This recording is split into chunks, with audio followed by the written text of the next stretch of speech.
Hi மக்களே, நாங்கள் எங்களுக்கு ஒரு ஐடியா வந்துச்சு. அப்போ தான் நாங்கள் விவசாயிங்களுக்கு தண்ணி தேக்கலாம். எங்களுக்கு ஒரு ஐடியா வந்துச்சு, விவசாயிங்களுக்கு தண்ணி தேக்கலாம் ஒரு ஐடியா வந்துச்சு. அதுக்கு தான் நாங்கள் ஒரு குளம் கட்டிக்கிறோம்.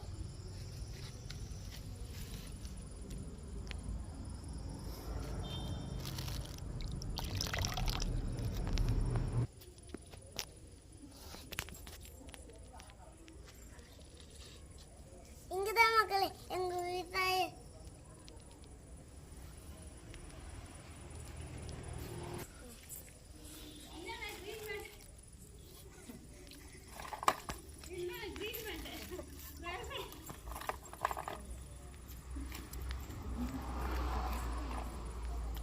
மக்களே எங்க பாருங்க, இந்த குளத்துல இருந்தா நாங்க இந்த விவசாய நிலத்துக்கு தான் தண்ணி ஊற்றிட்டு இருக்கிறோம்.